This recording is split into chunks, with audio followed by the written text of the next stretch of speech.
Selamat pagi, salam sejahtera. Terima kasih karena bersama dengan saya di Nazilin Unity Channel. Selepas beberapa hari Anwar Ibrahim disaman oleh Mahathir Mohamad, dan selepas beberapa hari Anwar Ibrahim melalui zaman yang paling getir dalam politiknya apabila sekali lagi kononnya dicabar, kononnya akan ditumbangkan, kononnya telah pun kehilangan sokongan majoriti di dalam Dewan Parlimen. Hari ini tiba-tiba pula satu berita atau ulasan yang pastinya membuatkan Anwar Ibrahim tersenyum, dan bagi saya ini kemenangan besar bagi Anwar Ibrahim.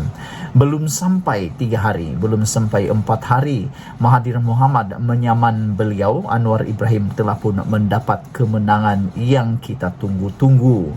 Sebelum kita teruskan ulasan kali ini, jangan lupa bagi Anda yang kali pertama menonton channel ini, tekan butang subscribe, dan tekan butang subscribe itu percuma share video ini. Saudara-saudara sekalian, selepas dicabar oleh Anwar, kecut pula semua perikatan nasional itu. Kecut selepas dicabar Anwar, Bersatu kini akhirnya mengaku angka 126 hanyalah auta, hanyalah dongengan.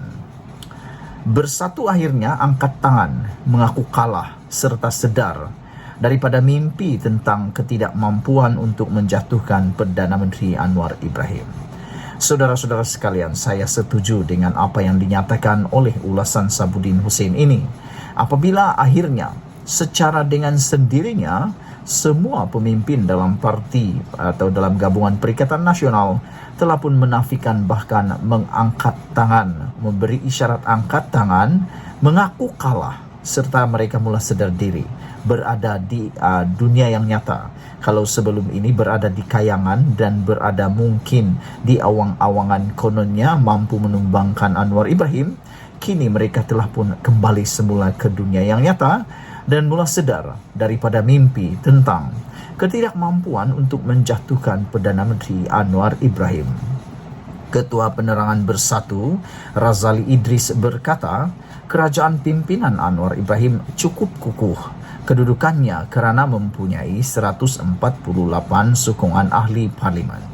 Saudara-saudara sekalian, Anwar Ibrahim merupakan Perdana Menteri yang terkini memiliki 2/3 daripada sokongan parlimen. Sudah lama kerajaan Malaysia tidak mempunyai sokongan mencapai 2/3 di Dewan Rakyat. Anwar Ibrahim telah pun kukuh dengan 148 sokongan ahli parlimen.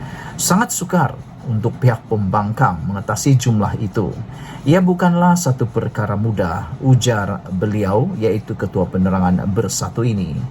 Begitupun untuk menutup malu atas ketidakmampuan yang digembar-gemburkan sejak minggu-minggu kebelakangan ini, beliau pula menyalahkan Anwar kerana memberi respon terhadap perkara tersebut yang kemudian mencabar blok pembangkang agar mengemukakan undi tidak percaya di parlimen jika benar mereka sudah mempunyai angka. Kenapa Anwar perlu memikirkan kabar angin atau gosip kecil di luar gelanggang soal beliau? Sepatutnya beliau tidak perlu fikir berapa angka yang pihak pembangkang ada, sebab kerajaan pimpinannya sudah cukup kukuh, iaitu mempunyai 148 kerusi tambah Razali lagi. Saya nak bagi satu reaksi. Tiba pula nak salahkan Anwar. Kenapa tiba-tiba pula anda salahkan Anwar Ibrahim? Cuba salahkan Wan Saiful Wanjan, orang-orang yang telah menulis yang lain, seperti juga Faiz Naaman yang menulis di dalam laman Facebook beliau mengatakan bahawa 126 teka-teki. Apa kata kalau kamu salahkan dia? Ini tiba pula nak salahkan Anwar. Apa pasal? Kepada Ketua Penerangan Bersatu yang baru memegang jawatan tersebut, ini satu pertanyaan yang ingin ditanya dan ingin dijawab oleh beliau. Perlu dijawab oleh beliau. Apakah isu menjatuhkan kerajaan hanya sekadar gosip kecil di luar gelanggang? Sedangkan yang menghebohkan angka 126 sebelum ini adalah seorang ahli Majlis Pimpinan Tertinggi Bersatu sendiri. Tidak cukup dengan itu, seorang naib presiden Bersatu pula dilihat begitu galak menulis pelbagai persepsi mengenai kejatuhan Perdana Menteri itu di media sosialnya sejak seminggu yang lalu. Isu kecil di luar gelanggangkah jika pimpinan kanan bersatu sendiri turut jadi steam untuk menukar kerajaan? Dengan itu, ia sebenarnya bukanlah gosip di luar gelanggang, tetapi secara sedar memang dicetuskan oleh Parti Bersatu. Makanya, tindakan Anwar memberi respon adalah wajar dan munasabah, malah memperlihatkan beliau seorang Perdana Menteri yang peka, berani serta proaktif, tidak seperti Perdana Menteri yang ke-8 yaitu Muhyiddin Yassin yang sejuk dalam banyak perkara ketika memegang jawatan Perdana Menteri sebelum ini. Mujur jugalah, Anwar pantas mencabar agar bertempur di parlimen jika ingin menumbangkannya. Maka seluruh negara dengan cepat akhirnya mengetahui angka 126 dan gembar-gembur itu hanyalah rekaan dan hanyalah palsu dan auta belaka.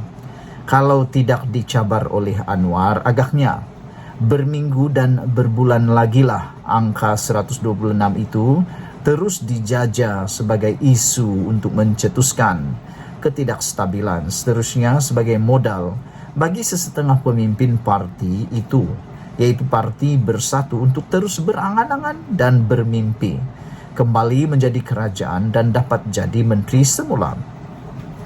Apabila dicabar oleh Anwar dan sedar angka itu hanya sekadar auta, terkedu dan kecutlah mereka sekarang ini. Lagipun, kalau ikut logiknya, daripada 74 ahli parlimen yang ada bersama dengan Perikatan Nasional ketika ini, entahlah dalam mimpi apa mereka mendapat angka 126 itu. Dengan jumlah 126 yang dihebohkan, ia bermakna berlaku pertambahan seramai 52 orang, yaitu seramai 52 ahli parlimen yang menyokong Anwar dan kerajaan perpaduan sekarang beralih menyokong Perikatan Nasional yang kini mempunyai 74 ahli parlimen. Persoalan besar ialah daripada mana dalam blok kerajaan mereka dapat angka 52 itu. Mudah kata, ini sebenarnya bukan bermimpi di siang hari, tetapi mengigau kerana jiwa kacau, lalu meracau angka yang entah apa-apa. Kalau sudah tahu sokongan kerajaan ada 148 ahli parlimen dan tiada kemampuan untuk Perikatan Nasional berbuat sesuatu yang luar biasa, mengubah angka yang mereka miliki, lebih baiklah duduk diam-diam dan buat saja kerja lain yang lebih berfaedah. Kan sekarang dah malu sendiri. Sekian dulu untuk kali ini, dipetik daripada Sabuddin Husin, diubah oleh Nazilin Unity. Kita jumpa lagi. Bye-bye.